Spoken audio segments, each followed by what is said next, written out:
we saw Indiana Jones and the Dial of Destiny. Yes. I can't believe it was here. I can't believe, a new Indiana Jones movie, it happened and we saw it. There's only 5 of them now. Right. I want more. I thought, it's the same thing with Star Wars. When I was a kid, I thought there'd be more. Like, I thought this stuff would just keep rolling out forever. But there were big gaps because, Harrison Ford's not looking to just do Indiana Jones movies, and Steven Spielberg and George Lucas, they have other fish to fry, I like when Crystal Skull came out, everyone's like, he is so disgusting, over the hill, gross, beat up.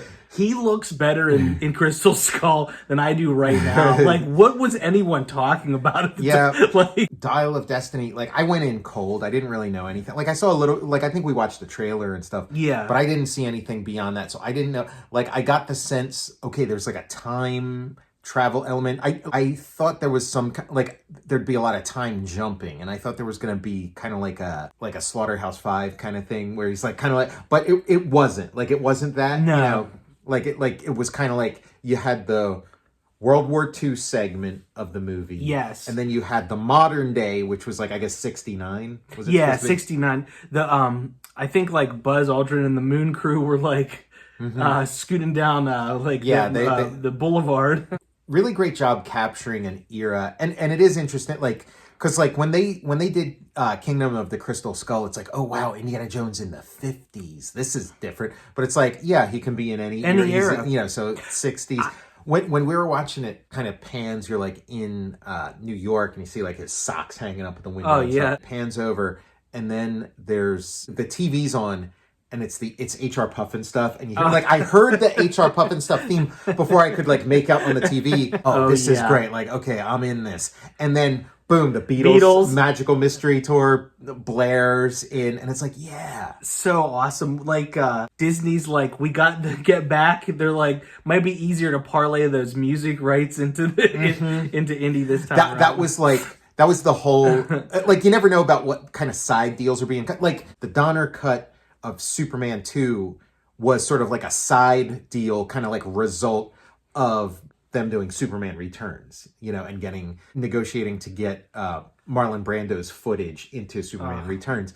And so that did come to mind of did they finance, did Disney finance Let It Be so that they could put a Beatles song into Indiana Jones?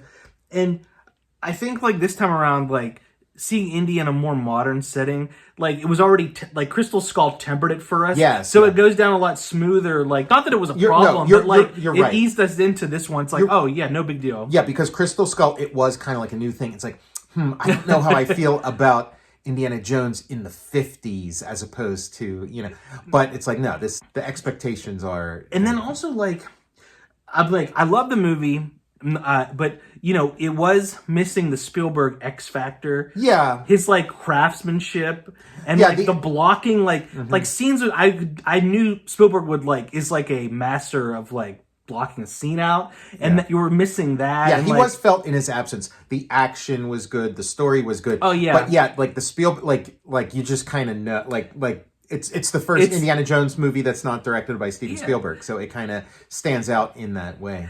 The de-aging stuff didn't bother me. I just, I hope they don't make a habit of it. Right. I mean, it's fun. That's cool for it fit the situation, but let's not keep it up. Yeah, the de-aging, it's interesting to talk about that because Indiana Jones kind of shows up. It's not pre-credits, but I kind of think of them as a pre-credits. Yeah. It's the James Bond kind of thing. And yeah, it takes place in World War II. It's a de-aged Indiana Jones. It's Indy in his prime.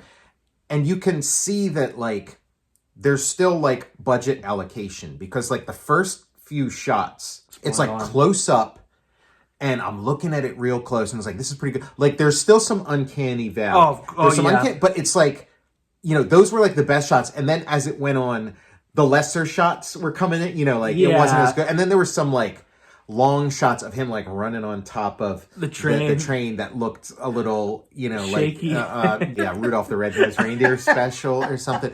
But no, it was good. The one thing that kind of, again, I wonder how it is like how it would be for somebody who doesn't know any of this stuff. Like if you were just sort of plopped in front of this, if somebody in the year 2090 is plopped in front of it and doesn't, if they'd be like, hey. Well, I had was having some work done around the house, and I wanted to get out of the house while they were like the work was being done, and I went to seek out they had this like green icy at the movie theater. Okay.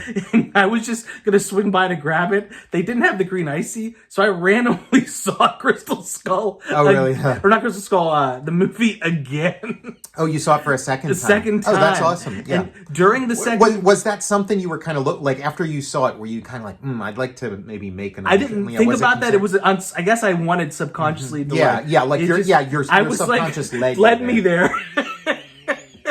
During the movie, there was some kids sitting in front of me with a family. I mean, the family was like into it, but they got on their phones halfway through and were playing like a game. And I was like, I wouldn't be like, Indiana Jones is on the screen. Like this is like a rarefied air here. Like what do they know any different? I mean, they have more than enough Indiana Jones movies. They had 4 already. This is a 5th. They didn't have to. They didn't have to wait.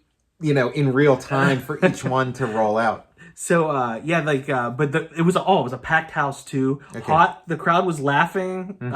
It was I know when we saw it, it was a little sparse crowd. We saw a late showing. Yeah. But the crowds were laughing when I felt they should, the jokes were hitting.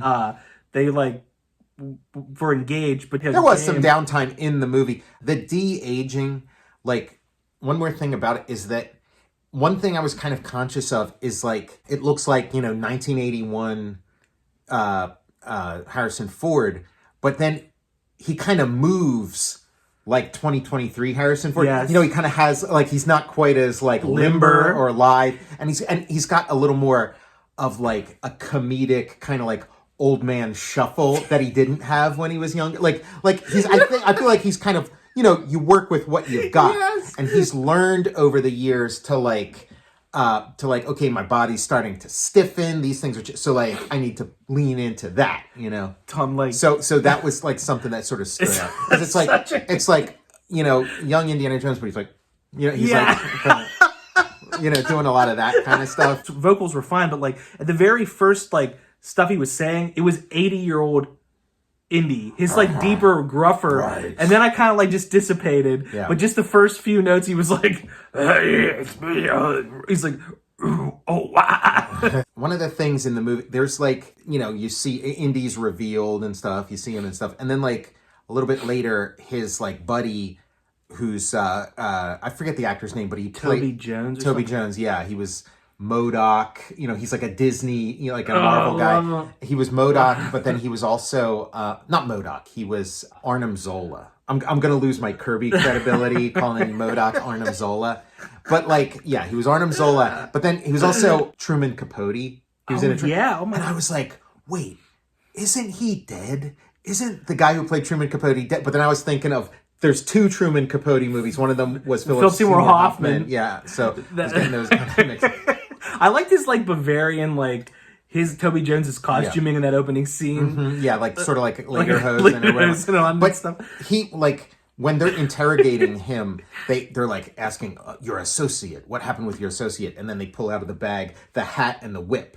It seemed to me probably there was an earlier version of the movie or maybe an earlier edit where that's before you see Harrison Ford. You know what I mean? So it's that's where you see the myth before you see the man. And so when he's introduced, it would have worked perfectly because it's it worked as it is, but I can sort of see they probably started there and then, figured out a different, but because it's you see the hat, you see the whip, and then you would see them carrying this prisoner with a bag over his head, and then the bag's pulled off and it's you know what I mean? Oh my God, perfect. Yeah, it was out of order. They were they didn't do it right. Dang it. Yeah, it worked. I feel like they went the right way. It's just, I think that it was designed to be the other way, and then in the edit, you kind of end up having to do certain things that weren't part of the plan just to make it flow better, work. But footage they used for the de-aging was unused, apparently unused stuff from Last Crusade. Okay. And some stuff from Star Wars. Oh, wow. So it's I heard like that was like so they have an interrogation scene of like Darth Vader interrogating him, interrogating Han Solo. Yeah, there were a lot of like Easter eggs and stuff. Like it's 1969 moon landing, so it's kind of like space mania or moon mania. And so then there's a little kid wearing like a space helmet. Love it. And he's staring at the kid a little extra long, and it's because it's I'm Han Solo, and look, here's a space cadet. Here's a little space cadet right next to me. That confetti during that like parade chase was awesome. It was though the action scene was True Lies. Yeah. In the movie True Lies, the bad guy was on the motorcycle and Schwarzenegger was chasing him on the horse. Mm-hmm. But in this one, Indy's on the horse and the bad guy's on a motorcycle. They're just reverse chase. Mm-hmm.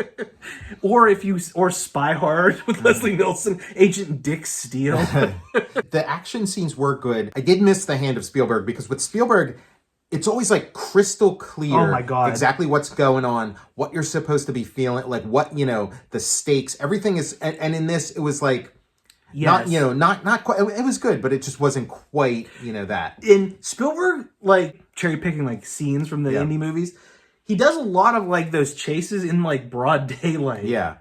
You're right. Like almost for the challenge, Yeah. I don't know like how involved Lucas and Spielberg are in it. Like they have producer credits. Yeah. But I don't know if like that's just like producer emeritus.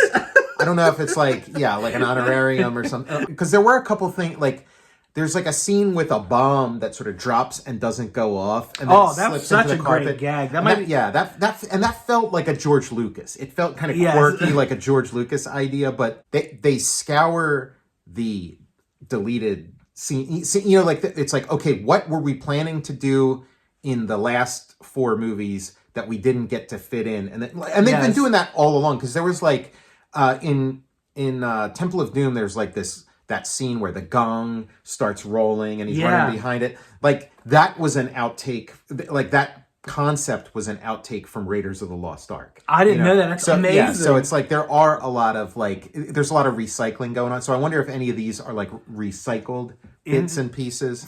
That chase on the horse was cool. The sort of subways, it kind of reminded me of like the Philly like streetcar, like sort of subway stops and stuff. And it made me wonder if like that's where they filmed it, because it's like, okay, in New York, the subway stops that would look like that have been updated, a long time ago. But I feel like in Philly, there's still a few like not updated subway stops that they could. I love the look. Yeah, it was a cool look with all the tile and stuff. I mean, they do have this, near limitless budget where they could recreate New York in 1969 at their leisure. It looked cool. Like they did use a decent amount of like sets. There was like CGI for like obviously like changing it to like 70s New York. You just never know though, because ever since The Mandalorian, there's that stuff where like they're you're right. The cube or whatever it's called. You just never know. I'm like, wow, that looks amazing. It's all green screen. Yeah. I'm like, crapple. And then watching Crystal Skull, I'm like, holy shit, so much practical. Everyone like they were complaining about the CGI in this. Yeah, they I feel like they did a good job of coming up with like fresh settings for Indy. New York is a fresh setting for him, and I guess it's like a different university. Like the university was at because it seems like it's more like a city-based one rather than like a suburban kind of university. Marshall College or something was his other one in the and then sort of the Greek islands and so it was making me think of like some of the video games, because like oh my god, yes, the Fate of Atlantis, because there's some underwater action and stuff. Of course, we unlocked the water stage for this one, right? Yeah, there's a lot of water puzzles a wet movie that he has to solve and stuff.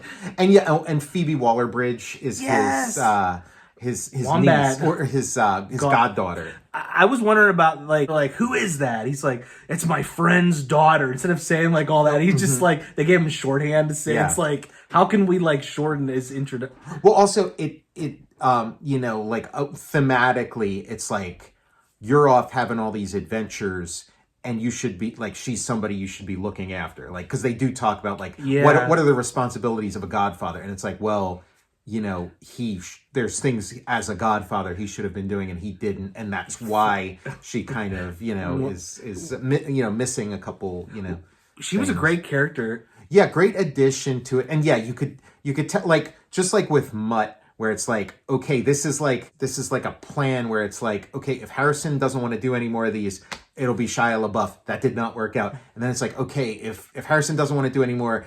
Phoebe Waller-Bridge, because she's got a nickname. She's got a childhood nickname, so she's Wombat whatever. Wombat Jones. What was her last name? Shaw. Wombat Shaw. Wombat Shaw and the blah blah of blah blah.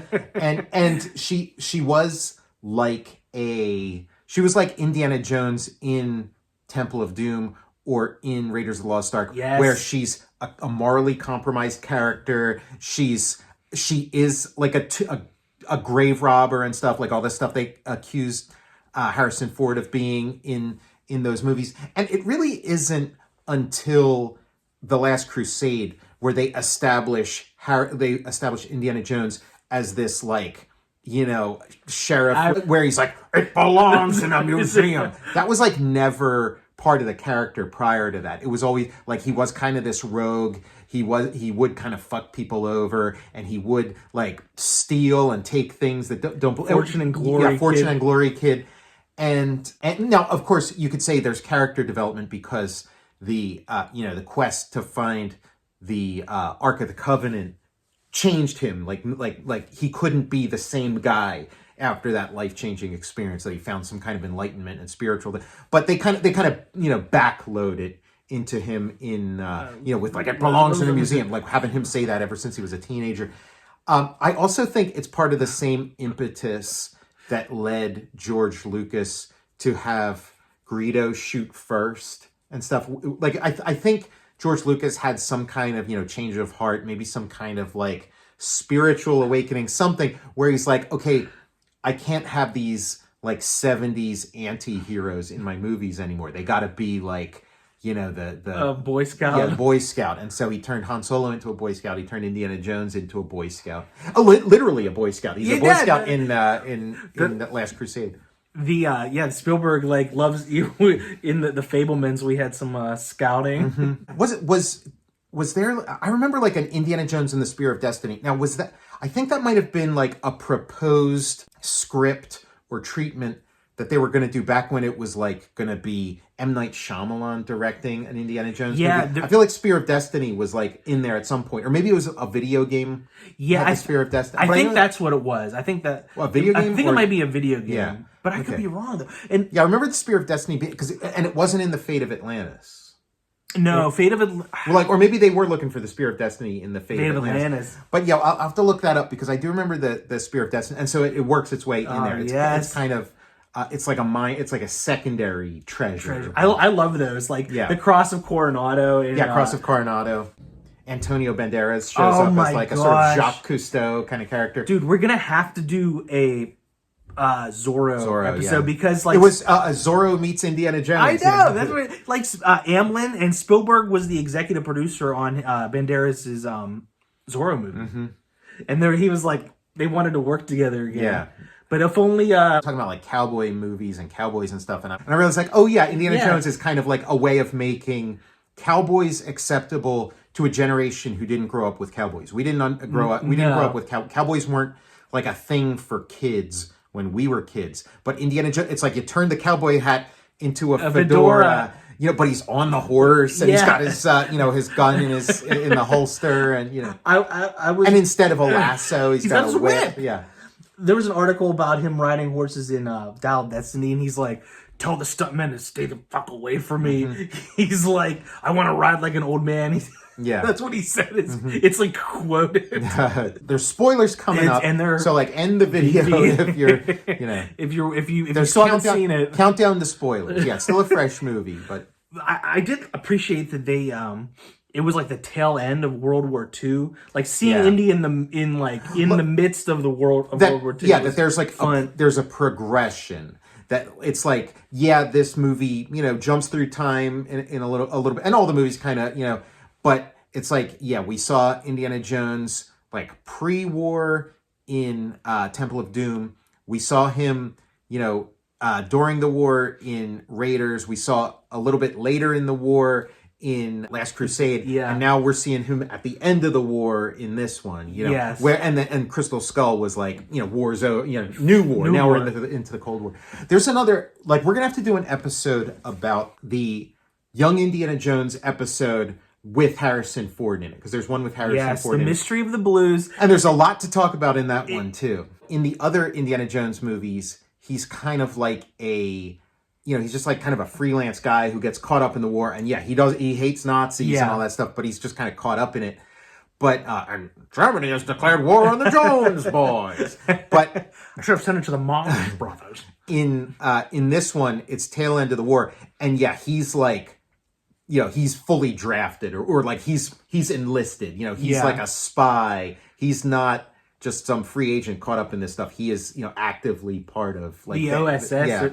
Having Toby Jones being another archaeologist, I always thought like Indiana Jones can't be the only superhero archaeologist. Right, yeah. So it was fun to finally see like another archaeologist, like, another like adventure. Yeah, like, and it makes, and of course it's an opportunity to show like another archaeologist, and of course like he's the most like glamorous archaeologist. I mean, I guess Balak is like, Balak is that a fly eater. Yeah, Balak is that archetype of where like you have a villain who's like, more suave, better looking, everything works out for him, versus the hero. He has all the money to like take shortcuts to he's like, go ahead, Dr. Jones, blow it back to God. And but to have like other archaeologists who look like what an actual archaeologist looks like. And then where it's like a flashback and Indy's like banging on the door. He's like, let me in. And it's, like his friend is kind of having a breakdown in the room. But I thought he was going to be banging on the door and like Mutt was going to be like doing heroin or something. Or like attempting autoerotic asphyxiation or something. Yeah, it's like banging it. Let me in. Mutt shares a flat with David Carradine and Michael Hutchins.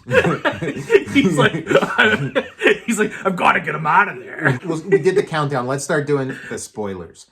So like spoilers, I guess like, part of the scheme is like the bad guy wants to go back in time to like undo Germany's loss of World War II. And in his mind, it lost because of Hitler. So he's going to go back and kill Hitler. It's like that plot of and then it's like Indiana Jones's job to stop him from going back in time and killing Hitler. That is crazy. Yeah. Like the great villain though, Mads Mikkelsen. Yeah, I mean that's what he does. He plays villains. Also, it was nice to see a character smoke in a movie. That usually like you don't see it too often. I was like, all right, little throwback here, having him just pull a cig out. That must have been a battle. Like I'm sure the studio like they had to fight to get that in there. Also, there's this line of books. It's the Time Life Mysteries of the Unknown. Yeah, Mysteries of the Unknown. Yeah. I think grew up on it. I love that stuff. And there is a page in that book on the Bermuda Triangle where it shows a plane's like flying into the cloud. Yeah. And I'm like, they took scenes right out of Mysteries of the Unknown and put it in when like their time travel like imagery is like the way they go or like a rift in time. Because it is like and that was part of the trailer too. So it's like, there's this kind of like time tunnel that they're gonna go into. But I didn't realize it was like literally like they were going to go through this time warp. So now like the Indiana Jones movies are also Back to the Future movies. They have like that built into them too. And I guess maybe we'll see that in Star Wars too. Like maybe we'll see time machine in the Star Wars movies. All these things are starting to. Why didn't when he came back bring Mutt or come back where Mutt wasn't dead or warn him or something? I mean that's one of the spoilers is we find out that Mutt died in a war. He enlisted in a war. I'm assuming it's the Vietnam War. That makes sense. And he died, and that's like and it starts out Indiana Jones is like getting a divorce from Marion, and because it's like reminder they got married at the end of the previous one, and the reason they got a divorce was that Mutt died. he enlisted in a war. We're assuming it's the Vietnam War, and so and died. And I'm thinking like that leaves open a possibility because it's Vietnam, and because there's references to like other sort of like film brat movies and stuff. Yeah. And so there, it's like maybe this is like American Graffiti and American Graffiti 2, where Terry the Toad or Terry the Turtle, whatever he was called, gets is missing in action in Vietnam at the end of American Graffiti, and then in American Graffiti 2 they find him, like he's okay. Yeah, that's what's gonna happen. So yeah, there's the possibility that Mutt's okay, and then we were talking about Indy putting on a bandana. He's like so they're like Colonel Troutman. Yeah, so now like, he goes back. He's now the Indiana Jones, because it can be and was planned to be this kind of genre hopping, and each decade is a different thing. It can become one of those like Chuck Norris movies or something, like Missing in Action or something, where he goes and he's going, I'm gonna go find Mutt. I know he's up. They told me he was dead, but I know he's back there. And he like parachutes in, and he like paints his face and parachutes in, and this is the we get some Rambo. like, he goes with Rambo. Yeah, and we get some like Doors music playing and stuff, because that could be like the next sequel, because it's like it could just be a couple years later when like the Vietnam War is either still going on or like it ended, but he's gonna, Indy will eat things that'll make a Billy go puke. Yeah, Indy loves the smell of napalm in the morning. Yeah, like have him show up in Apocalypse Now, basically. He's in Apocalypse Now. Yeah, he is. Ford is in Apocalypse Now.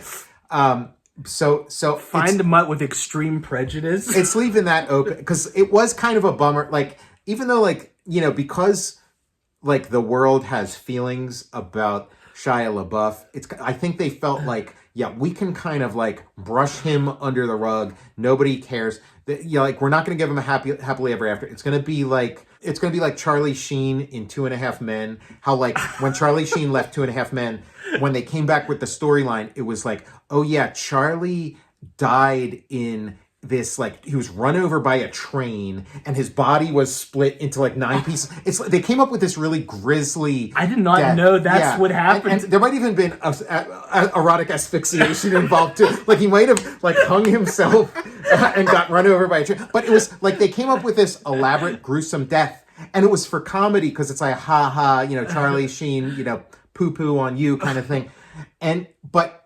I wasn't like, I didn't follow that show. Like I kind of only, tuned in after like the Charlie Sheen, kind of episode extended, like when Charlie Sheen started, doing his Charlie Sheen thing. Stuff.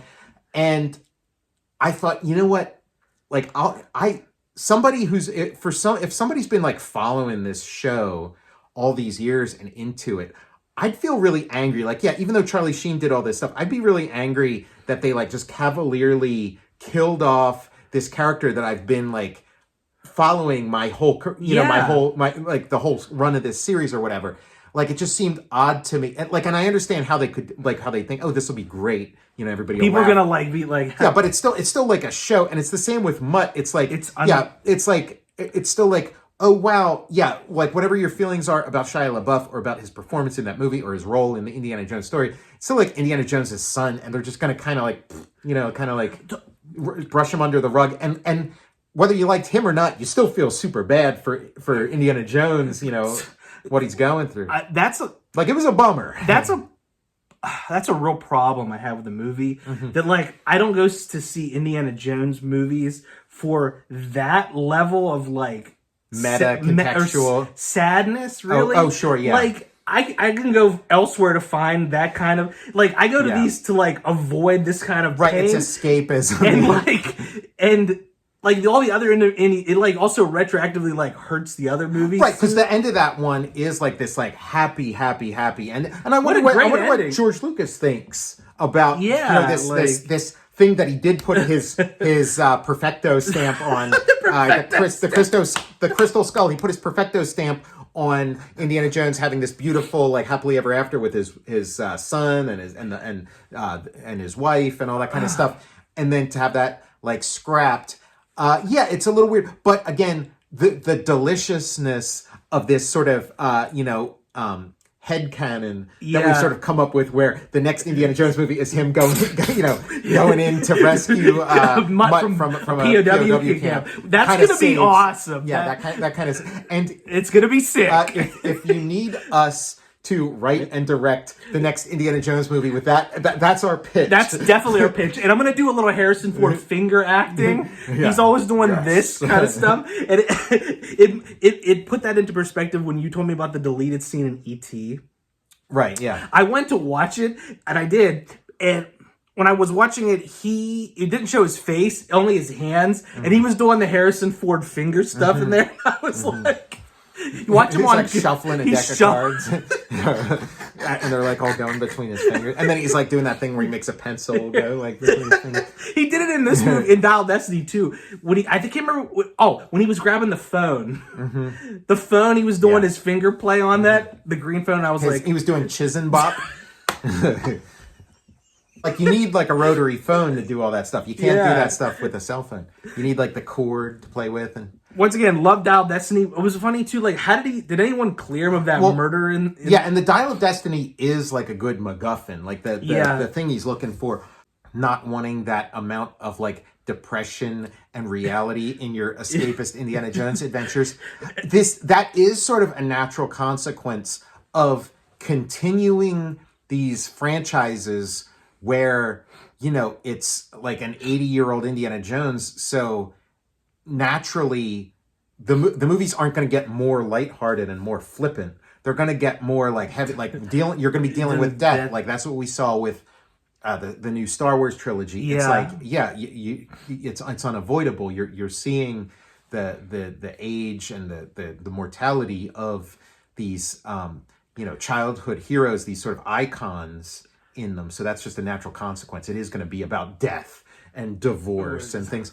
And yet, in terms of spoilers, so like at the end of the movie, he goes back in time. And I was a little shocked by that because I thought, okay, we did all this World War II setup. So we're going to go back to World War II. So that's going to kind of smooth the transition a little. And I thought, this is going to be interesting seeing Indiana Jones going out of his way to save Hitler's life. That's going to be that's a tough pill to swallow as a moviegoer. But I thought maybe it's going to right before they go through that time portal, that's where the big struggle, they're not going to actually go back in time there and stuff. But then they did go back in time, and you find out that there was a miscalculation. So then they end up then it really becomes like an episode of the Young Indiana Jones Chronicles where you're learning a history lesson because they're doing all this setup for Archimedes and stuff. Yeah. And then it's they go back and you see you see these ships with Phoenician you're seeing old ships with they go back to ancient Greece. It was and you're watching a war in ancient Greece. It was like a bad Mummy sequel or something. They're it's I can't believe we're here now and we're doing this. And then he meets Archimedes. I know. He's face to face with him. And it's Socrates.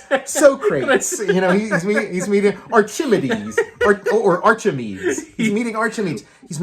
I said he gives him COVID, but I thought what was going to happen was some big wreckage or something was going to fall on Indiana Jones, and then Archimedes was going to have to get a lever to lift it up. He's we need a longer stick or something, or that. But yeah, you were saying he gives him COVID, and I was no, it's 1969. He gives him grass. He's it's Easy Rider. He's try this, man. It's grass. And Archimedes, takes a hit, and then he starts getting all this famous ideas. They have Tom Cheech and Chonger in the movie. His eyes I got something for you, Archimedes. Try this on for a second. What is it? It's grass, man. He's Master, don't bogart that joint. Don't bogart that joint. And Harrison Ford is supposedly allegedly some kind of huge pothead or something. Yeah, it would make sense. And the 1969 setting and stuff. He's Indy. He reaches and he grabs his earring, his single earring. He's what is magnificent? Pass the duchy on the left-hand side. Archimedes, don't bogart that joint.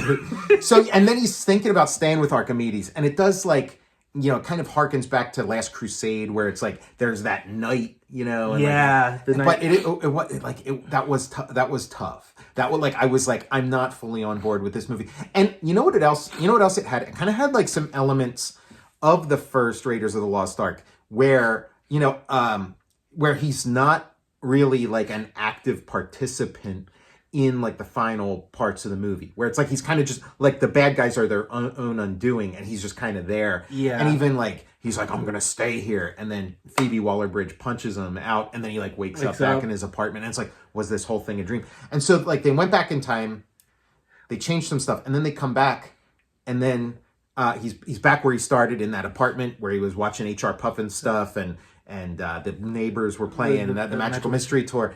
And then the door opens up, and you start seeing it's like the end of Wizard of Oz. All the characters come in, and then Marion's back. Yes, like she's back. And then I thought, like, oh, something changed in the time stream, and they're not divorced anymore. But it's like, no, they're she just heard what happened to him, and she's there to help. He's all injured and stuff. And then I thought, well, now's the excuse to have Mutt come in, and he's like, instead of having his like the Wild One hat tilted down, he comes in with like his Air Force hat tilted down, or his like Navy his Marine God, cap Tom, tilted down or something. Mutt in he's dressed like the Cracker Jack guy. That would have been perfect. Yeah. That's a suit that's fit for Indiana Jones. Why not? Because why it's all about like iconography and stuff. So yeah, but bell bottoms. Mutt didn't, and like you don't like if Shia LaBeouf, if they don't want to work with him or something, it's like kill him. It's like they could just kind of have him in silhouette coming down the hall, and like Mutt, and then son, and then he gives him a hug, and fake Shemp.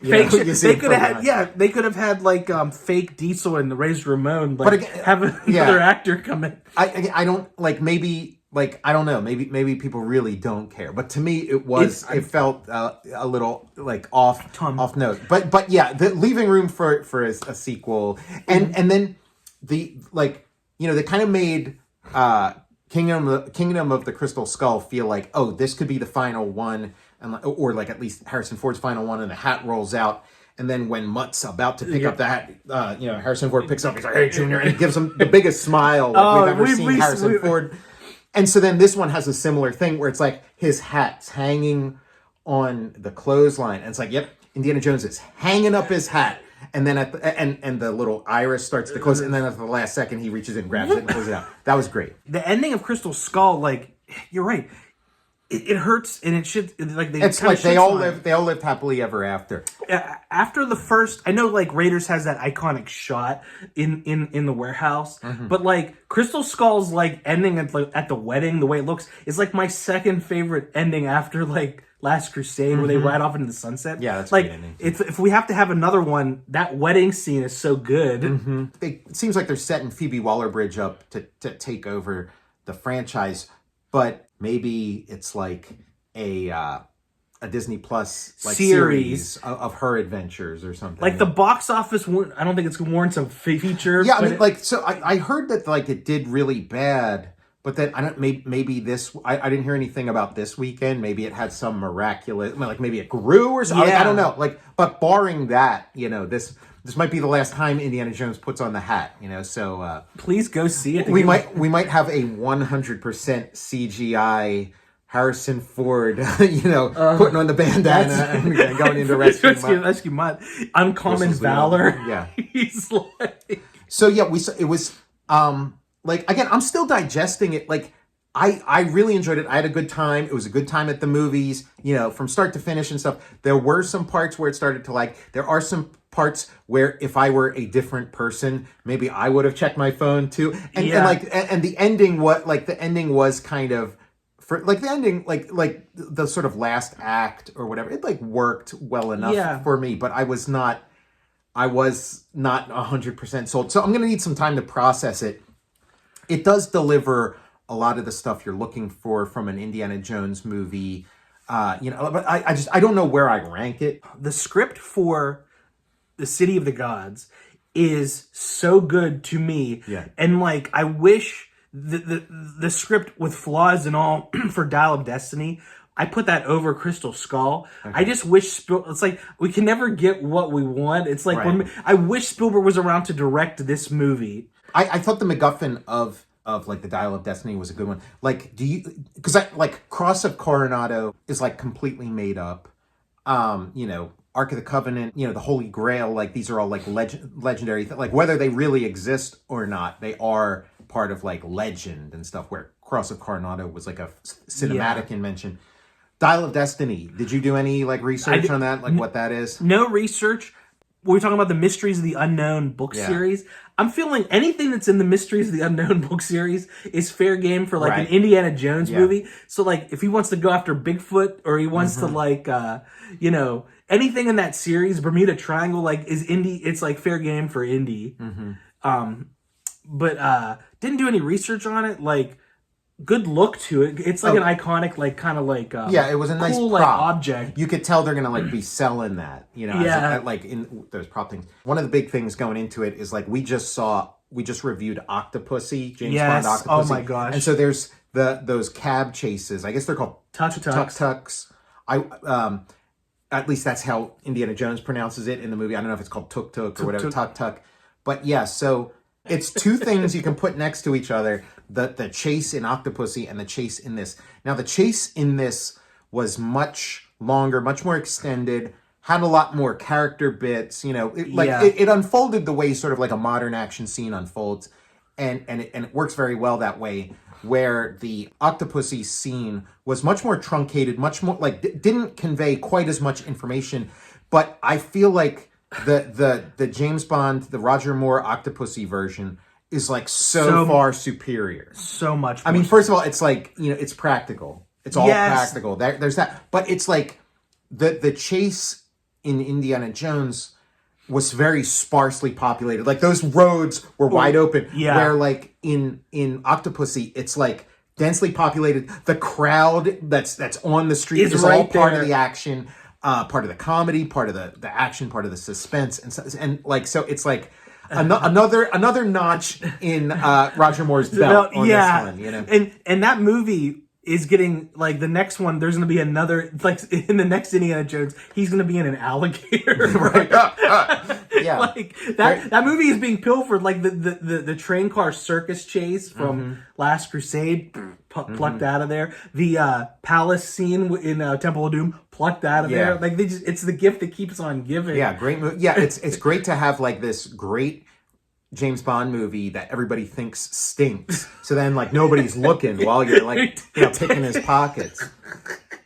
Yeah, and then at the great one-liner, he's like, "We've got company." He's like, "Good thing this is a company car." I love that. That's maybe my favorite James Bond one-liner. And James Bond doesn't even say it. Indiana Jones and the Dial of Destiny. I'm glad it exists. Yeah, me too. I enjoyed it. The more Indiana Jones, the better. I'll go see 10 more of these movies, 20 more of these movies.